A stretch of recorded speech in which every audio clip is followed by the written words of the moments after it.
Meron talagang mga lugar na parang balwarte ng mga aso. Yung bang tuwing dadaan ka para silang may mga meeting de avance sa kanto. Minsan pa naman kahit na anong gawin mo, hindi ka makakaiwas sa kanila. Yung wala talagang daan, pwera na lang kung tik-tik o manananggal ka. Nung teenager ako, yan ang problema ko araw-araw. Gusto ko lang naman bumili ng pandesal, pero bago ako bumili, kailangan ko munang magmuni-muni ng matagal. Ang hirap din kasing isugal yung kapalaran ng puwet ko araw-araw. Pag lumapit pa naman sila, 7 hanggang 10 agad. Yung aamoy-amoyin ka nila sa iba't ibang parte, feeling ko inaamoy nila yung kapalaran nila kung sakaling pumatol sila sa tawag ng laman.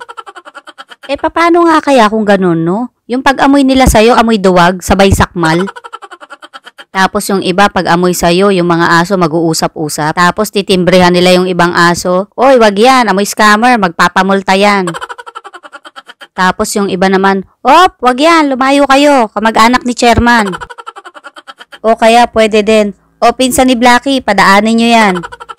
May kaibigan ako noon, wala ring kwenta kung mag-advise. Sabi niya kasi, defense mechanism daw ng mga aso yon dahil matangkad tayo sa kanila. Ibig sabihin, bago mo sila takutin, tatakutin ka na nila. Kaya sabi ng kaibigan ko, pag nagkumpulan daw sila sa harap mo, umupo ka raw sa sahig. Ituring mo raw silang mga bata, dapat naka-eye level ka. At dahil araw-araw pinagkukumpulan nila ako, muntik ko nang sundin yung buwisit na payo niya. Mabuti na lang din nagtitiki-tiki ako once a week nung bata. May konting vitamins na natira sa utak na gamit hanggang sa pagtanda. Dahil imbis na kagat sa puwet, rabies at tetano lang ang iisipin ko, kung sinunod ko siya, ang pwedeng ending ko, ospital, operasyon sa mata at baka ikabulag ko pa.